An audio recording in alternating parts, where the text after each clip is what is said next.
On the night of our ninth wedding anniversary, my husband fell asleep on the sofa. His regular phone was lying right there on the coffee table. So when a very faint vibration came from the coat near the door, I knew immediately that something was wrong. I found an old black phone tucked inside it. The screen lit up. A missed call from a name saved as home. Then a message appeared. Our son asked why Dad isn't coming home tonight. I looked back at the man sleeping in the living room. That night, I didn't just discover that my husband had a secret. I discovered he had another place where he was called Dad. I looked back at the man sleeping in the living room.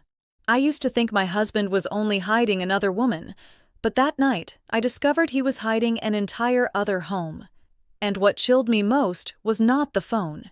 It was the name Home, which had never belonged to the house I was living in. I was used to finding errors in things other people overlooked.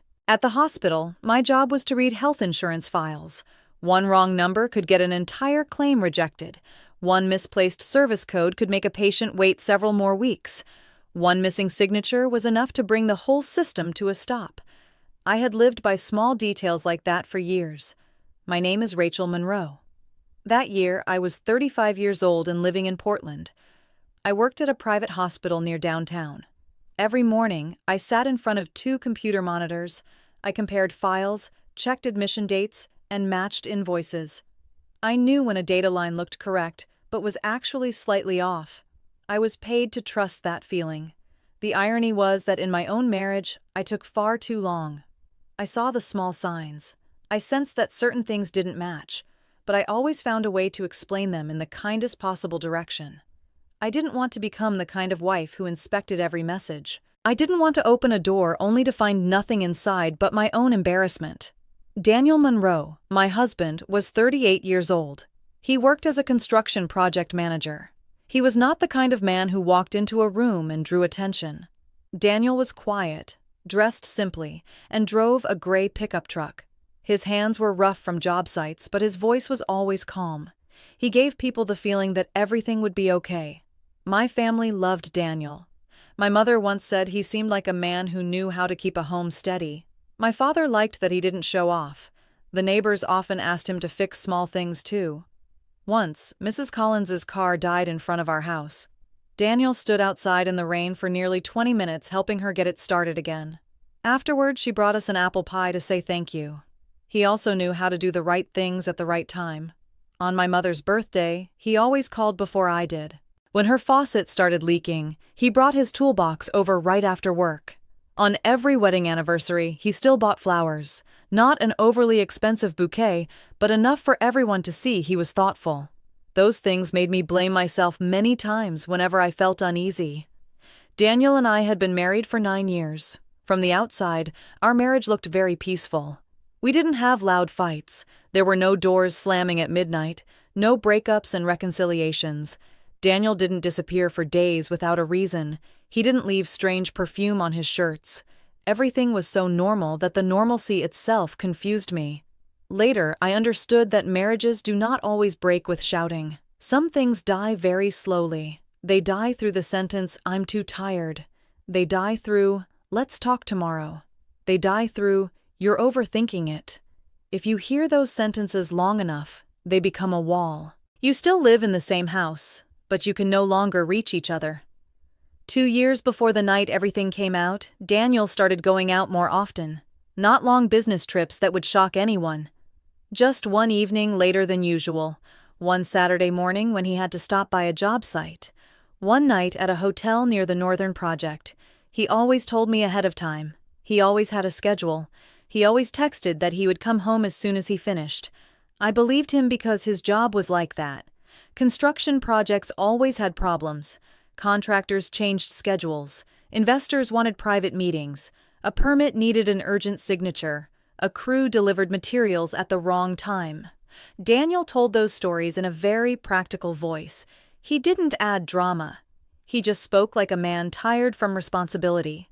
The first time something felt strange was on a Thursday night. Daniel came home after 9, taking off his shoes by the back door. He hung his navy blue jacket near the garage door. Before that, he always hung his coat in the bedroom closet. That night, I asked why he didn't bring it in. He said the coat had cement dust on it, and he didn't want to dirty the house. The answer made sense, so I let it go. Then it became a habit. The navy blue jacket always stayed on the hook near the garage door. It went with him on short trips. It appeared whenever he said he needed to go handle something outside. Once, I picked it up, planning to wash it. Daniel walked over very quickly, though his voice stayed gentle. He said he would wash it himself because there were some job site papers in the pockets. I handed the coat back to him. He smiled and kissed my forehead. The gesture made me feel as if I had just thought badly of my husband. I even told myself that a man with a secret would not be that calm. But looking back now, Daniel's calm was never proof of innocence. It was only a skill he had practiced very well. The garage also began to become his own space. Before that, it was just where we kept old things. Christmas decorations, the lawnmower, leftover paint, and a few unopened boxes from when we moved in. Daniel installed a small, locked metal cabinet. He said it held chemicals, cutting knives, and some expensive tools. I didn't ask more. A man who worked in construction having a tool cabinet was normal. Every night before bed, he often went down to the garage. He said he was checking the back door. Sometimes he said he needed to charge a drill battery. Sometimes he said he was getting his notebook for the next morning. Those trips lasted only a few minutes, but when an action repeats long enough, it stops being small. It becomes a private rhythm you are not allowed to enter. I wanted to ask many times, but every time the question rose to my mouth, I swallowed it. Daniel had never given me a major reason to doubt him. He did not guard his phone too carefully. He still left it on the coffee table. When he was driving, he even handed it to me and asked me to read messages for him.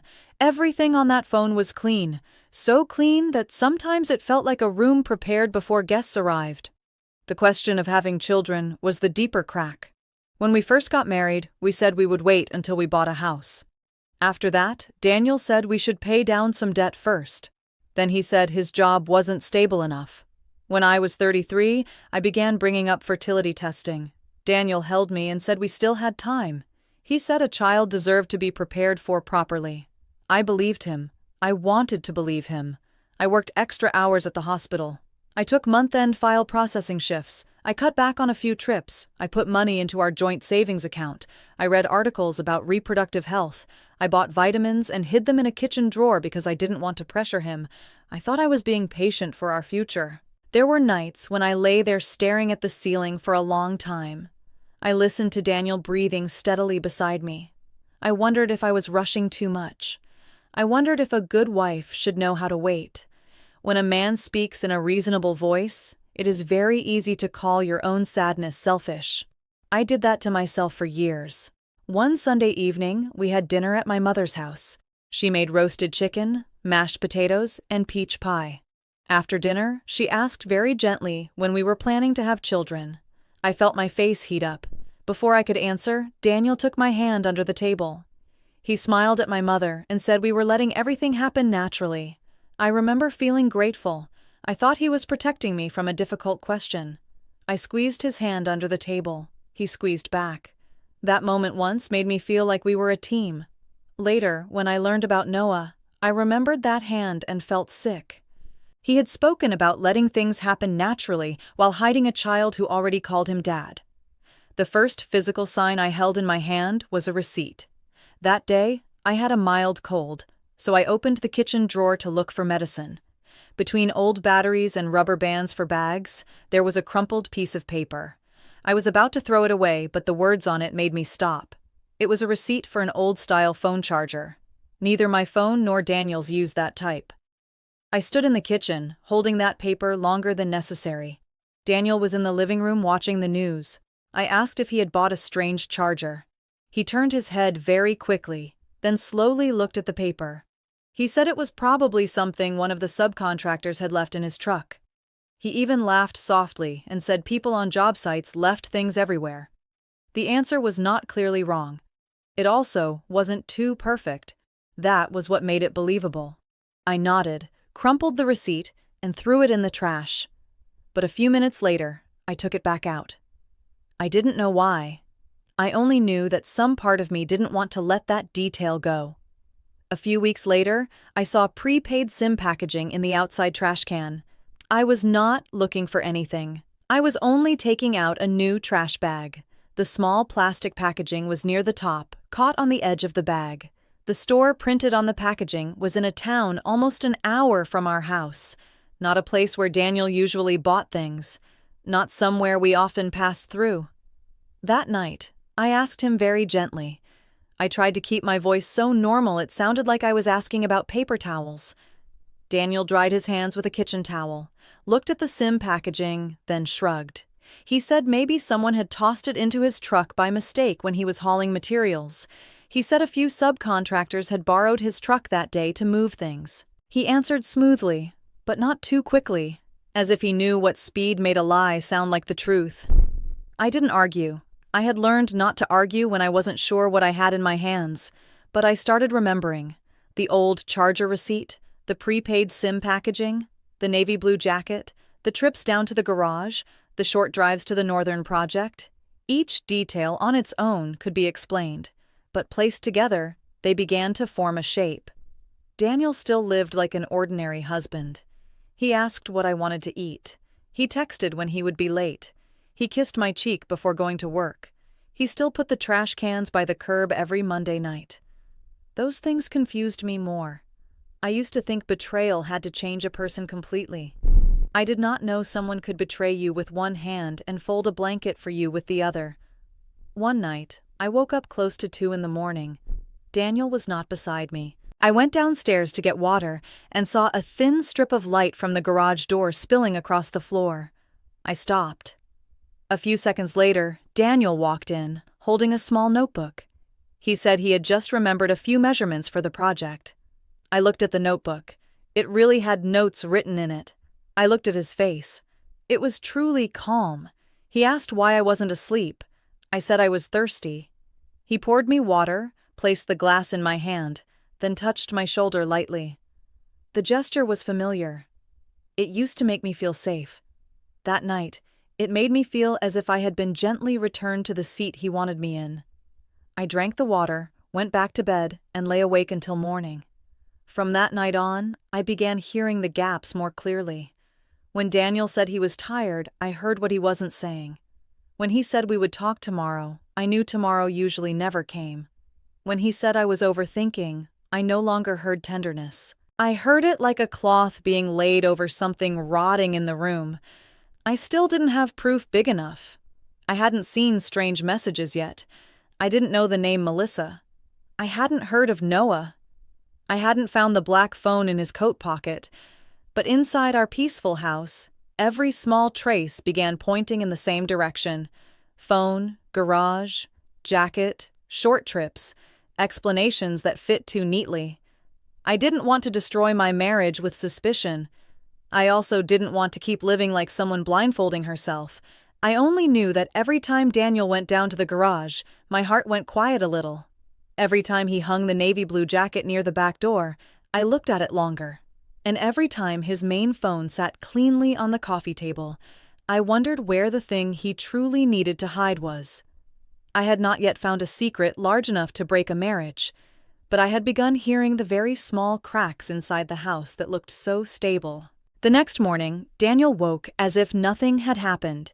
He sat up on the sofa, rubbed his eyes, and asked if I slept well. I stood in the kitchen, holding a cold cup of coffee. It took me a second to remember that I had to answer. I said I hadn't slept very deeply. Daniel nodded, walked over, and kissed the top of my hair. He complained that he had drunk a little too much the night before, as if everything was only the consequence of a late dinner. Every movement he made was natural. No searching look toward the coat, no trace of panic. That normalcy chilled me. He had lived inside that role for too long. He left the house a little after 8. He carried the navy blue jacket over his arm. He said he had to stop by the Northern job site first. I heard that phrase and felt my throat go dry. The Northern job site had once been a vague place. Now it sounded like a fake name. When his truck left the driveway, I went straight into the garage. The hook near the back door was empty. The jacket had gone with him. The black phone had disappeared too. I stared at the empty hook for a long time. If the phone were harmless, it would not have needed to go with him. I opened my own phone. The screenshots were still in the most recent folder. There was the missed call from home. There was the message about Noah. There was a conversation that mentioned my name. There was a photo of Daniel with the boy. I scrolled to the map image I had snapped quickly.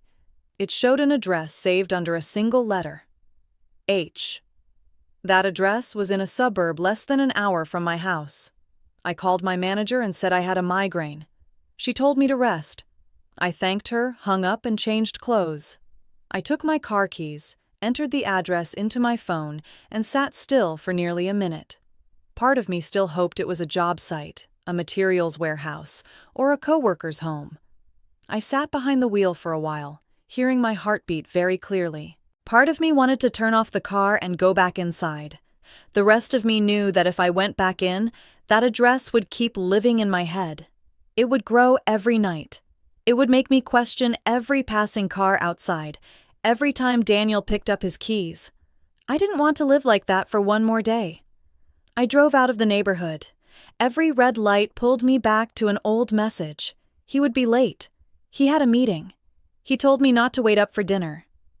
The suburb appeared after 45 minutes. There was nothing frightening about it. That was what hurt. The lawns were cut low. There was colored chalk on the sidewalk. A small red child's bicycle stood near the steps. I parked several houses away from the address. My heart pounded, but my hands were cold. The house was pale gray with a dark green door. On the mailbox was the last name Grant. I looked at that name and remembered the M in the phone. Melissa Grant. Her name had never appeared in my life, but she had known mine. I didn't get out of the car. I just sat low behind the steering wheel, watching through the windshield. A few minutes later, the front door opened. A woman stepped out. She looked to be in her early 30s, hair tied quickly, wearing a cream sweater. Melissa Grant did not walk out like a villain in a movie. A little boy ran into the yard. He was small, wearing a blue jacket, with his backpack crooked on one shoulder. He held a red toy truck. I knew his name before I heard anyone say it. Noah. That name had been in the message the night before. Noah ran around the yard, making engine noises with his mouth. Melissa bent down to fix the strap of his backpack. A few minutes later, Daniel's gray pickup turned onto the street. I recognized the sound of the engine before I saw the license plate. I slid lower in my seat, gripping my phone tightly. He got out, closed the truck door, and smiled the moment Noah ran toward him. The boy crashed into Daniel like it was a habit. Daniel bent down, opened his arms, and hugged him so naturally. I couldn't hear clearly through the glass, but I saw his mouth form one unmistakable word. Dad. No hesitation. He called Daniel like he was part of his life. Daniel knelt down to tie Noah's shoelace. Daniel smoothed his hair, then took the toy truck from the boy's hand. He pretended to inspect the wheels, and Noah laughed. Melissa stood by the door, holding a paper bag. When Daniel stood, she handed it to him. They had the rhythm of two people used to taking care of a child together. I opened the camera and recorded a short clip. I did not record to hurt Noah. I recorded because Daniel was too good at making me doubt my own eyes. One day, if he said I misunderstood, I needed something to remind me that I had seen the truth. I left before Daniel could see me. I stopped in the parking lot of a grocery store. I turned off the engine, placed both hands on the steering wheel, and only then breathed out. The pain did not feel like jealousy. Daniel had been a father in a place where I did not exist. I remembered the negative pregnancy tests. I remembered sitting on the floor, crying very quietly. Daniel had held me and said maybe we weren't ready yet. I had once suggested fertility testing. Daniel said we should wait a few more months. I had once mentioned IVF after a coworker had success with it. He said it was expensive and stressful. Preparation, stability, the right time. While I learned how to wait, he had a child calling him Dad. I was not angry at Noah. That hurt in another way. The boy had done nothing wrong. He only ran into the yard, holding a little toy, and hugged his father. I had spent years making choices in the dark. I had lived like a woman building a future with her husband, while he had already built another one. When I got home, I didn't turn on the lights. I went straight to the dining table, opened my laptop, and created a new file. I named the file Timeline. I started entering each point. Anniversary night. Missed call from home. Message about Noah. Address H. The last name Grant. Video of Daniel with Noah. The more I wrote, the more the dates aligned. The days when Daniel said the Northern Project had problems matched the days Noah was sick. The Saturdays when he said he had to meet a contractor matched messages about school events. Then I opened the bank account. I downloaded statements from the last 2 years. I filtered the cash withdrawals. They were not large. $180, $240, $90 at a pharmacy, $300 labeled as materials. But when placed beside the timeline, they stood exactly where they should not have stood. The day Noah had a fever, there was a pharmacy charge. The day Melissa mentioned fixing the heater, there was a cash withdrawal. On Noah's birthday, there was a purchase from a toy store outside our area. There was also a charge at a bicycle shop. Daniel had once said it was a gift for a co-worker's son. That morning, I had seen the red bicycle in front of the Grant house. I printed several pages of statements. I highlighted the charges that matched the messages. After only an hour, I had a map of betrayal in front of me. I needed someone who could look at the truth more coldly than my emotions could. I found the number of Elaine Porter, a family lawyer whose name I had heard before. Elaine answered in a low, clear voice. I said I needed advice about marriage and shared finances. She asked if I was safe. I said yes. She asked if I had evidence. I said I had screenshots, video, messages, statements, and an address. She asked what the joint accounts included, whose name was on the house, what authority Daniel had to withdraw money, whether there were any open loans. Elaine told me not to confront him before backing up the evidence. She said people who had lied for years were most dangerous when they realized they were about to lose control. I thought about Daniel's calm voice. I thought about the phone without a password, because he believed I would never touch it. After the call, I changed the password to my personal email. I uploaded the photos and videos to a separate storage account. I photographed the old receipt, the SIM packaging, and the notes I had written. Finally, I called the bank to check whether there had been any recent inquiries connected to the house. When the employee told me Daniel had asked about the possibility of borrowing more against the home equity, I felt the room shrink. There was no official application yet, but Daniel had been looking into it. I had thought it was a plan for our home. Now, I was no longer sure which kitchen that loan belonged to. That night, Daniel came home with a box of sushi. He placed it on the kitchen counter and asked if I wanted to watch a movie. I watched his hands open the lid, split the wooden chopsticks, and place the soy sauce packet beside the plate. Those hands had tied Noah's shoelace that morning. Those hands had signed papers with the bank. Those hands had once held mine and said we were letting everything happen naturally. I didn't answer right away. I just looked at his hands and wondered how many parts of his life they had touched that I was not allowed to know. I did not confront Daniel after discovering that house. My anger was still too sharp. My hands still shook every time I reopened the video. If I went into a conversation like that, I would lose before it began. Daniel would soften his voice, say I was in shock, then turn my pain into something that needed to be controlled. I waited until the next evening. Daniel came home on time, placed his keys in the bowl by the door, then asked what I wanted to eat. I said there was pasta in the fridge. He reheated the food and opened a bottle of sparkling water. We sat across from each other under the pale yellow kitchen light. He told me a story about a contractor delivering the wrong materials. I nodded at the right moments, letting him believe the old rhythms still worked. After dinner, Daniel collected the plates, washed his hands, wiped the table, then sat back down. Those small acts used to make me feel like we had a shared life. Now they looked like a thin coat of paint over something rotten. I looked at him for a few seconds, then asked if he had anything he needed to tell me.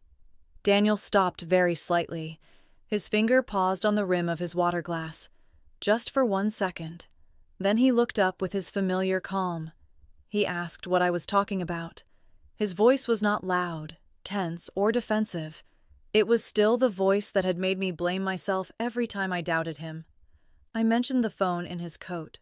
Daniel looked at me a little longer, then called it an old work phone. He said he used it to contact a few subcontractors. Some of them didn't use email often. The way he said it was neat, as if I had just asked about a notebook. I asked why a work phone had someone calling from home. Daniel was silent for a beat, then said maybe someone had saved the wrong name, or maybe it was the name of an internal project group. The explanation was so weak it almost felt clumsy, but Daniel said it with the calm of someone used to making tone defeat evidence. I didn't argue right away. I only looked at him and realized he was measuring how much I knew. He still thought he could shrink this into a misunderstanding, an old device, a detail I had looked at from the wrong angle. When I mentioned Noah, Daniel's face changed. A line of tension appeared in his jaw. His eyes left mine and returned immediately. That was the first time that night his calm cracked. But the crack closed very quickly. He said Noah was the child of an old friend named Melissa. She was struggling, and he had only helped a little. I heard the phrase, helped a little, and felt my stomach go cold. A phone hidden in a jacket. A contact named Home. A child asking why Dad wasn't coming home. He wrapped all of it in a few words light as air. Daniel always knew how to make the truth smaller with language. I reminded him that Noah had called him Dad. Daniel rubbed the back of his neck and said children sometimes called close adults that. The lie was not sophisticated. It was worse. It showed he still believed I would step back if he stayed calm enough. I stopped following each answer. I only said that I had gone to that house. The air in the kitchen changed immediately. Daniel went completely silent. He looked at me as if, for the first time, he understood that I had walked through the door he had locked.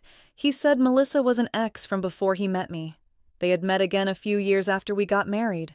He said that at the time, our marriage had distance in it.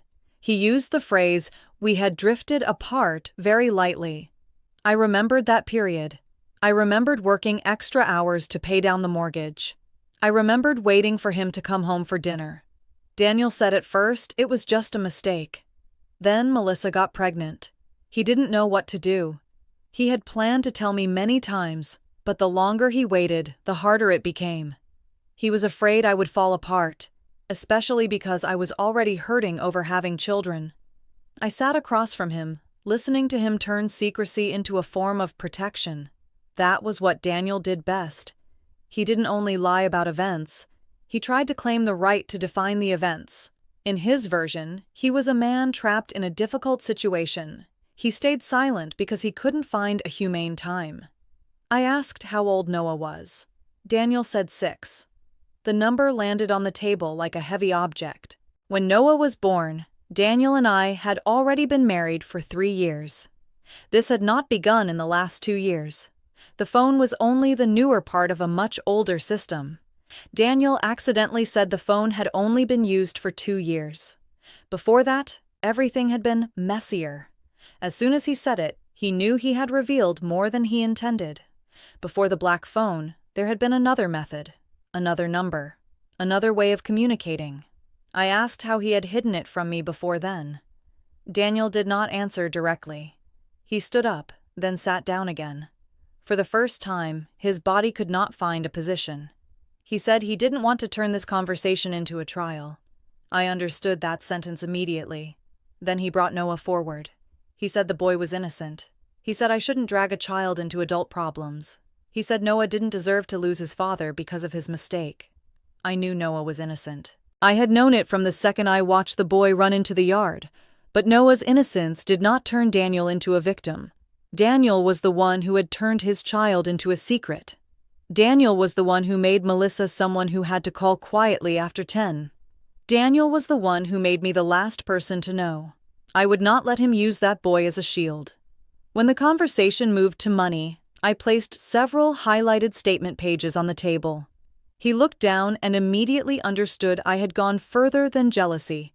The small withdrawals, the construction notes, the lines that had once rested quietly in our account. Daniel said he was only helping a child. Those amounts weren't large. They didn't seriously affect us. I could see that he still thought the issue was the amount of money. But what hurt me was that while I worked extra hours to save for our shared future, he was using that very future to support another life. He said he could pay it back. That sentence made me feel empty. Pay it back sounded like an invoice, like a transfer, but he could not pay back the years I had delayed becoming a mother. After that, Daniel began begging me to keep it private. He said his mother wouldn't survive it. He said his father was aging. He said my family didn't need to be dragged into it either. But the more I listened, the more I realized that in everyone, I always came last. The thing he feared most was other people finding out. He was afraid of losing the image of a good husband, a good son, a responsible man. I told him he didn't want to save the marriage. He only wanted to save the version of himself in everyone's eyes. When he asked what I wanted, I did not tell him everything. I knew that if I did, he would run ahead of me. He would call his mother. He would tell a less terrible version. He would say I was shocked and overreacting. So I only said I wanted the full truth and time to think. Daniel clung to that sentence very quickly. I saw hope appear in his eyes. He thought I needed time to calm down. He thought I would still wait. That night, Daniel slept in the living room. He said he wanted to give me space. I closed the bedroom door, sat on the edge of the bed, and opened my laptop. I sent all the photos, videos, and statements to Elaine. I wrote down everything Daniel had admitted. After that, I opened my phone and looked at a message from Daniel's mother. She was reminding us about his father's birthday dinner on Sunday. Before that, I had planned to find a reason not to go. Now, I read the message and replied that we would be there. I set the phone down. Outside in the living room, I heard Daniel turning over on the sofa. Maybe he thought this was still contained inside our house. Maybe he believed that if we spoke softly enough, the truth would not get out. I only needed one stage bright enough that he could no longer make the truth small. Daniel's father's birthday dinner took place at his mother's house on Sunday evening. I chose a dark blue dress, polite enough for a family dinner. Daniel had pleaded with me all afternoon. He said to let his father's birthday pass first. He said his mother wouldn't survive it. He said everything could be handled privately. I only looked at him and said I would not do anything unnecessary. That sentence did not reassure Daniel, but he didn't dare ask more. During the drive, he gripped the steering wheel tightly. In my purse were my personal phone, copies of photos, and a few statement pages. I didn't need to bring everything. I only needed enough that no one could call this imagination. Daniel's mother's house was lit when we arrived. The front door opened to the familiar smell of roasted food, butter, and pine wood. I glanced across it and kept walking. Both sides of the family were there. My mother sat near the window, holding a cup of hot tea. Everything looked so normal, it was almost cruel. Daniel pulled out a chair for me. He poured water into my glass. He placed his hand on my back as I sat. In front of everyone, he called me babe, his voice gentle like any ordinary evening. I looked at his hand resting on the back of my chair and almost wanted to laugh. The same man could hug his secret son in the morning, then perform the devoted husband at night. Dinner began with harmless stories. My mother asked whether the hospital had been too busy that week. I gave a short answer. Daniel still laughed at the right moments, put food on my plate, and occasionally looked at me as if reminding me to stay quiet. Then Daniel's mother shifted to the subject of children. She said I should work less if I wanted to have a baby. She said women over 35 shouldn't delay too long. She said she also wanted a grandchild to hold, but didn't want to pressure us. I looked down at my plate. Daniel smiled. He placed his hand over mine under the table. He said we were trying, that it was only about the right timing. That sentence passed through me like a cold cut. He still dared to use my dream of motherhood in front of the family. He had been a father for 6 years, but still sat there talking about our timing. I slowly pulled my hand away from his. No one noticed immediately. Daniel tried to jump in and change the subject. I set my fork down. I looked at Daniel, not his mother. I asked how many families a man could have before he stopped being called a good man. The whole table went silent. Laura looked at me first, then at Daniel. My mother frowned. Daniel's father set his wineglass down. Daniel stiffened. He turned toward me, still trying to hold a thin smile on his lips. He said I was tired. He said we could talk at home. He was still trying to turn me into the problem before the truth could arrive. I said I was more awake than I had ever been. At that exact moment, from the coat Daniel had hung near the door, a vibration sounded. It was not loud, but in the silent room, it sounded like a knock on glass. Everyone turned. Daniel stood too quickly. That reaction made everyone look at him instead of the coat. His mother asked what phone that was. Daniel said it was a work phone. His voice was low and rushed. I stood before he could take another step. I walked to the navy blue jacket, slipped my hand into the inner pocket, and took out the black phone. The screen lit up in my hand. On it was a call from home. I didn't answer. I let it ring until the call ended by itself. No one said anything. Daniel stood halfway between the dining table and the door, his face pale. I placed the phone in the center of the table. A few seconds later, a message appeared. Noah said he missed him. The short sentence sat there, bright and clear in front of both families. I didn't need to explain immediately. Daniel had already explained it with his face. Daniel's mother pressed a hand to her chest. She said there must be some mistake. Daniel's father looked at the phone, then at his son. My mother began breathing faster.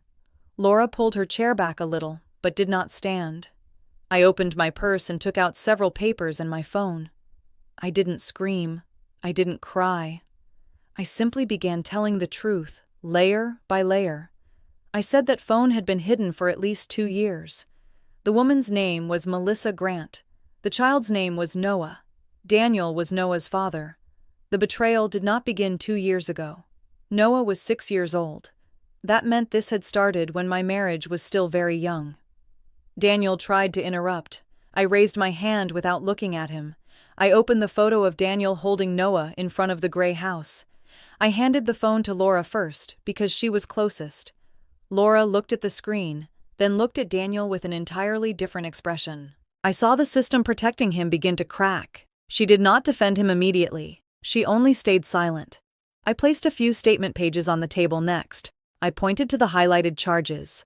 Pharmacy money, toy money, home repair money, bicycle money. Several charges matched messages about Noah. I said Daniel had used our joint money to feed a part of his life I was not allowed to know about. My voice stayed low. The truth does not need to shout to be heard. Daniel finally spoke.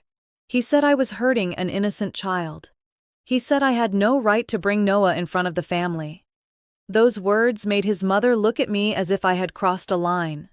I looked back at Daniel. I said Noah was innocent, which made Daniel even more responsible. He had turned his own child into a secret. He had turned the boy's mother into someone who had to call in hiding. He had turned his wife into the last person to know. That sentence shifted the room. Daniel's mother fell silent. Daniel's father held the photo longer than necessary. He said nothing, but his face changed. Noah had Daniel's features as a child. I watched him realize it. My mother began to cry. She looked at me with pain, as if she remembered all the times I had blamed myself for not having children yet. Daniel turned to his father. He said everything was complicated. He said he had planned to handle it. But that sentence fell onto the table, and no one picked it up. Laura placed my phone down very slowly. She asked Daniel whether Noah was truly his son. Daniel did not answer right away. His silence was clear enough. Daniel's mother began shaking her head. She said it couldn't be true, that Daniel was not that kind of person. But her voice grew weaker. She looked at the phone, the photo, the statements, then at her son. I saw her trying to find a crack to crawl into, a misunderstanding, an explanation, a system error. But there was no crack wide enough left. Daniel stepped toward me. His voice dropped lower. He said he loved me. He said he had never wanted to lose me. Before, that sentence might have broken me open. That night, I only heard a man trying to keep the most convenient part of his life. I asked whether he loved me while calling another house home. He did not answer. I took off my wedding ring. It caught slightly on my finger because my hand was cold. I twisted it a little, then placed it on the table beside the second phone. The sound of metal touching wood was very small. but I saw Daniel flinch. Maybe that was when he finally understood this was no longer an argument. I said my lawyer already had the evidence. The joint accounts were protected. Every unusual transaction would be reviewed. I did not say it as if asking permission. I said it as an announcement of something already in motion. Daniel looked at me with an expression I had never seen before. No certainty, no calm, no longer the man controlling the story. Daniel's mother said my name. This time, her voice was completely different. No clear blame, only confusion and fear. I looked at her and said I had not wanted to turn his father's birthday into this, but Daniel had 6 years to tell the truth. I had only one night to decide not to stay silent anymore. I stood. The chair scraped softly against the floor. Daniel called my name. This time his voice was no longer calm. It carried something urgent, almost bare, but I did not turn around. If I looked at him one more time, I knew I would see the man I used to love. I didn't want that memory to pull me away from the truth I had just placed on the table. I walked through the hallway of his mother's house. Our wedding photo still hung in a silver frame. In that picture, Daniel looked at me as if I were the place he wanted to come home to. I stopped for 1 second. Now I understood that the photo had never held the whole truth. It only held the part Daniel wanted everyone to see. Behind me, the second phone lit up again on the table. Maybe it was Melissa. Maybe it was another message from the gray house. This time, I didn't turn back. I had spent 9 years answering a marriage that Daniel had never truly called home. After dinner at Daniel's mother's house, my phone vibrated almost non-stop. I drove home in silence, leaving it face down on the passenger seat. The screen kept lighting up, then going dark. Daniel called. Daniel texted. Then he called again. I didn't open anything right away. When I got home, I locked the door, took off my shoes, and stood in the middle of the living room. The sofa was still there. The coffee table was still there. The garage door was still closed behind the kitchen. Only I was no longer the woman who had walked through it feeling like she belonged. I opened my phone after almost an hour. Daniel's first message was an apology. He said he had never wanted to hurt me. The second message was longer. He said everything had been pushed too far. The third message changed tone. He said I had humiliated him in front of his family. Then he said I had ruined his father's birthday. I looked at those words and saw an old pattern clearly. He took the consequences of his choices and placed them on my shoulders. He turned my pain into impulsiveness. He turned the truth into a scene that I had created. I replied only once. From now on, all communication goes through my lawyer. I was still in pain, but that pain had boundaries now. He could no longer pull it in whatever direction suited him. For the first time, I felt myself standing on my own side again. 3 days later, Daniel came home to get his things. I wasn't alone. My younger brother Mark stood in the kitchen with his arms crossed. Mark had not said much since he arrived. He only placed a cup of coffee in front of me, then sat there quietly like a wall.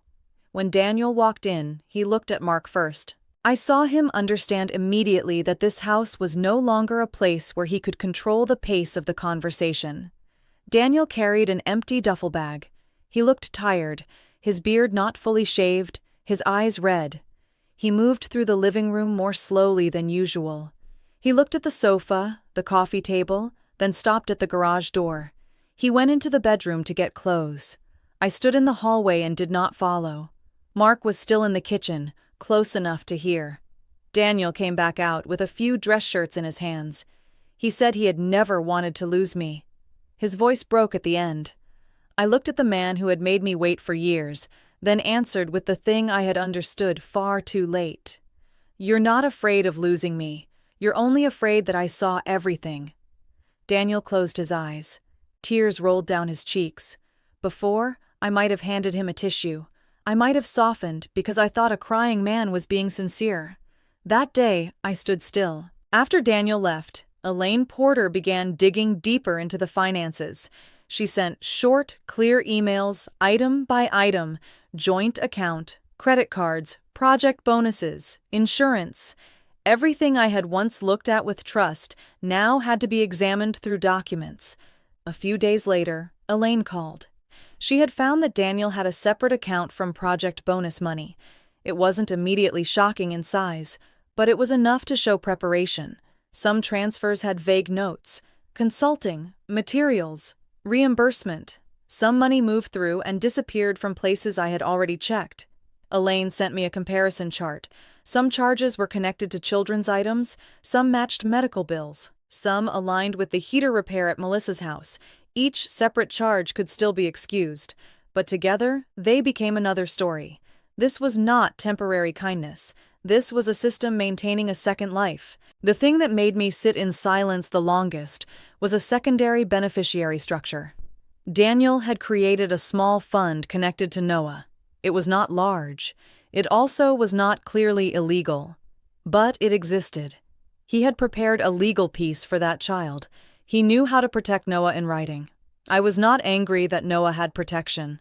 A child is not at fault because adults lie. What hurt was that Daniel could prepare paperwork for Noah, but could not give me one sentence of truth. He could set up a fund. He could ask about borrowing more against the house. And yet, for years, he still let me blame myself for wanting to become a mother. One afternoon, I received an email from Melissa Grant. The subject line was very short. "I think we should talk." She wrote that she didn't want to make things worse, but I deserved to hear a few things directly. I forwarded the email to Elaine first. She advised that if I wanted to meet, I should choose a public place. She told me not to promise anything, not to threaten anything, and not to say anything that could affect the legal process. I listened. I chose a bright, busy coffee shop near the hospital. I went there to hear the version Daniel had sold to the other woman. Melissa arrived on time. She wore a gray coat, her hair tied low, her hands holding a cup of tea like she needed to keep something from falling. We sat across from each other. For the first few seconds, neither of us spoke. Melissa said Daniel had told her our marriage had been dead for a long time. He said we lived together because of money, family, and obligation. He said I didn't want children. That sentence made my hand tighten around my water cup. He had taken my greatest pain and turned it into an excuse in front of someone else. I listened and saw Daniel more clearly than ever. With me, he was the stable husband, the man who said we needed to prepare. With Melissa, he was the man trapped in a cold marriage. He had given each of us only the portion necessary to get what he wanted. Melissa said she knew I existed. She did not deny that. She said Daniel had made her believe the marriage was only a shell. She said she had wanted to believe it because Noah needed a father. I looked at her and did not see a monster. But I did not see someone completely innocent either. I told her she might have been lied to in part, but she still chose to live inside a secret that had my name in it. Melissa said she was afraid I would make Daniel lose the right to be a father. I said I did not hate Noah. I did not want a child punished for adult mistakes. But Noah being innocent did not mean I had to stay silent. I wanted the truth acknowledged. I wanted financial transparency. I wanted Daniel to stop using a child as a reason to avoid consequences. The divorce process began not long after that. Daniel changed lawyers twice in the first month. He wanted to negotiate privately. He wanted me to sign a confidentiality agreement. He was afraid this would affect his work, his family, and his reputation. I read the draft on my desk. The wording was very clean, but the meaning was obvious.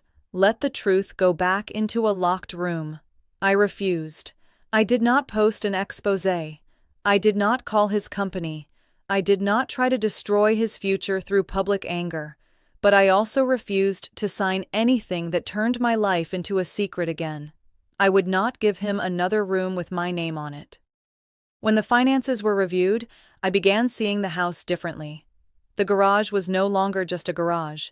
It was where the navy blue jacket used to hang. The coat hook was no longer just a hook. The sofa was no longer where Daniel had fallen asleep. It was where he lay still after our anniversary dinner, while the second phone vibrated near the door. I decided to sell the house we had shared. I could have kept it and forced Daniel to leave. But I did not want to win by staying in a place that made me see every object like evidence. I simply did not want to live in a museum of lies. Daniel came to move the rest of his things on a Saturday morning. Mark was there again, this time sitting on the back porch with coffee. Daniel did not say much. He took a few boxes of documents, a toolbox, and the remaining coats. The navy blue jacket was no longer there. I did not ask where it was. Some things do not need to come back in order to end. When he left, I stood by the kitchen door. Daniel turned as if he wanted to say something. Then he only nodded. I nodded back. There was no hug, no promise that everything would be okay. Just two people standing inside a house that had held a version of marriage already dead for a long time. After the door closed, I walked into the garage. Daylight poured through the small window. The hook near the back door was empty. I looked at it for a long time. Then I understood that the thing that had frightened me was not the garage, not the coat, and not the vibration in the night. What had frightened me was the man who had turned my own home into a place where I was not allowed to know the truth.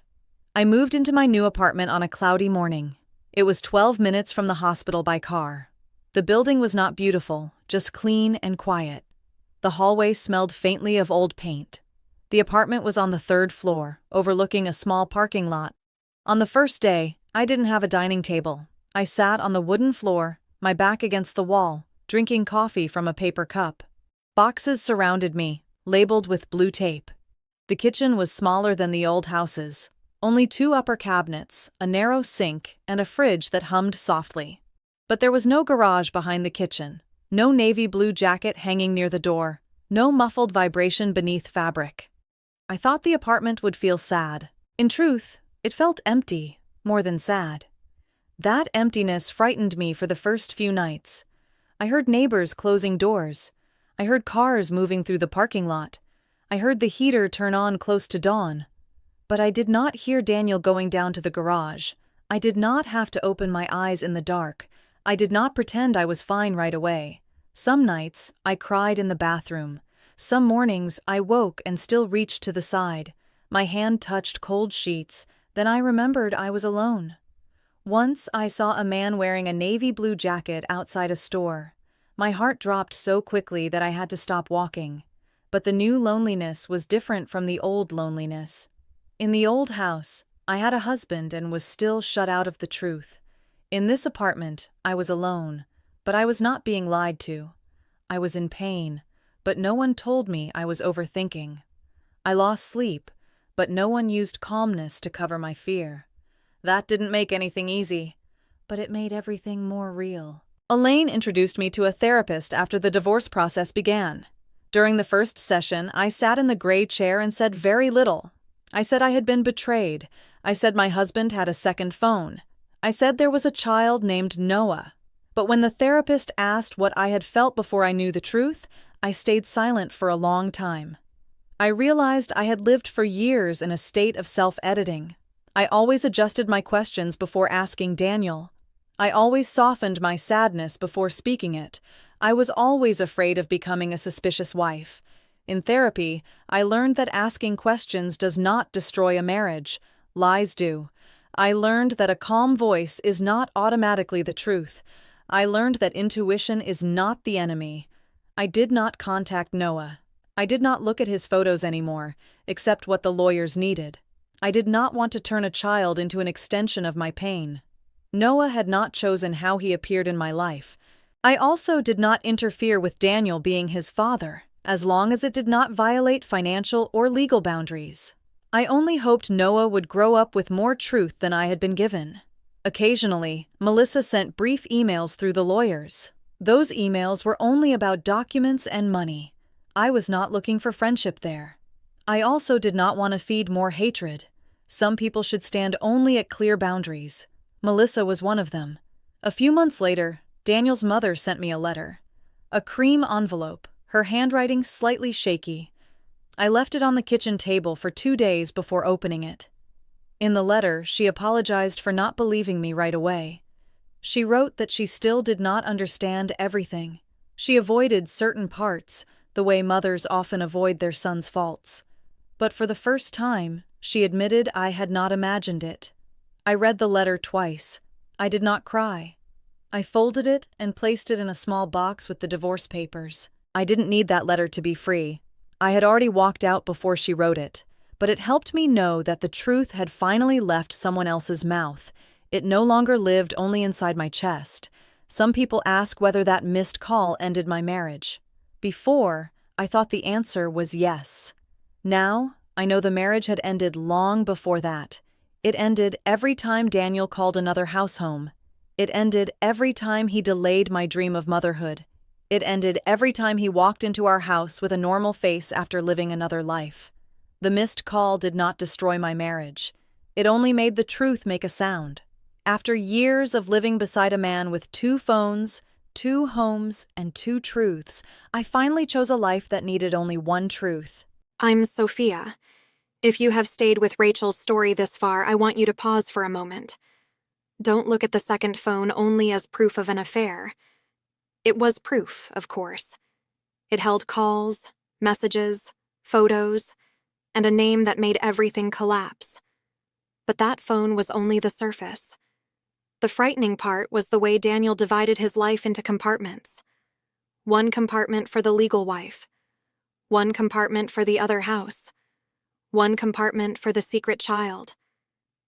Then he forced Rachel to live in the smallest, darkest compartment, the one with the least truth, and still called it marriage. A phone can hide messages. It can hide call history. It can hide photos, addresses, and carefully saved names. But what Daniel was really hiding was not just Melissa or Noah. He was hiding Rachel's right to choose. He took away her ability to make decisions about her own life with the full truth. Rachel thought she and her husband were delaying having children together. In reality, she was waiting in the dark while Daniel had already become a father somewhere else. What makes Daniel dangerous is not that he was loud. He did not slam doors, scream, or make everything explode in front of Rachel. He was dangerous because he was calm. He knew how to answer just enough. He knew how to use a steady voice to make Rachel's suspicions look smaller. Every time she asked, he gave a reason that sounded reasonable. Every time she noticed something off, he made her feel too tense. Every time she was hurt, he turned that hurt into evidence that she was not calm enough.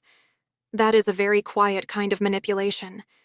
It does not only hide the truth, it also makes a person lose faith in their ability to see the truth. Rachel was not only betrayed in her marriage, she was trained to doubt herself. She saw the strange jacket, then blamed herself. She saw the strange receipt, then found a reason for him. She heard the vibration from the garage, but still had to fight with the feeling of whether she had the right to check. And I think this is the most painful part. What Daniel took from Rachel was not only trust. He took time. Time is something no one can give back. If Rachel had known earlier, she could have left earlier. She could have made different decisions about motherhood. She could have protected her finances sooner. She could have stopped apologizing for feelings that had been right all along. But Daniel let her live for years inside a version of marriage without full truth. That is not a small mistake. That is a very deep theft. I also want to be clear about Noah. Noah is not at fault. A child does not choose the circumstances of his birth. He does not choose the secrets of adults. He does not choose to be placed between 2 homes and many lies. But Noah's innocence cannot become a shield for Daniel. A story with many wounded people does not make the person who caused the wounds less responsible. Daniel hurt Rachel through lies. He also hurt Noah by turning his own child into a secret. What Rachel did was powerful not because she made a scene. She did not post everything online. She did not try to turn her pain into a chaotic revenge performance. She gathered evidence. She called a lawyer. She protected her finances. She set boundaries. Most importantly, she refused to let Daniel keep rewriting the story. That is a very quiet kind of strength. It does not need shouting. It only needs the truth placed where it belongs. Trust is a beautiful thing. But trust does not mean erasing your intuition. Marriage needs peace, but peace cannot be built on secrets. When someone uses your trust as a place to hide the truth, the fault is not that you trusted too much. The fault is that they turned that trust into a tool. Rachel was not wrong for loving. Rachel was wronged because she was forced to live too long in a story where she was not allowed to read all the pages. Now I want to ask you, if you were Rachel, Would you confront him the same night you found the phone, or would you quietly gather evidence first? What is the most painful part of this story?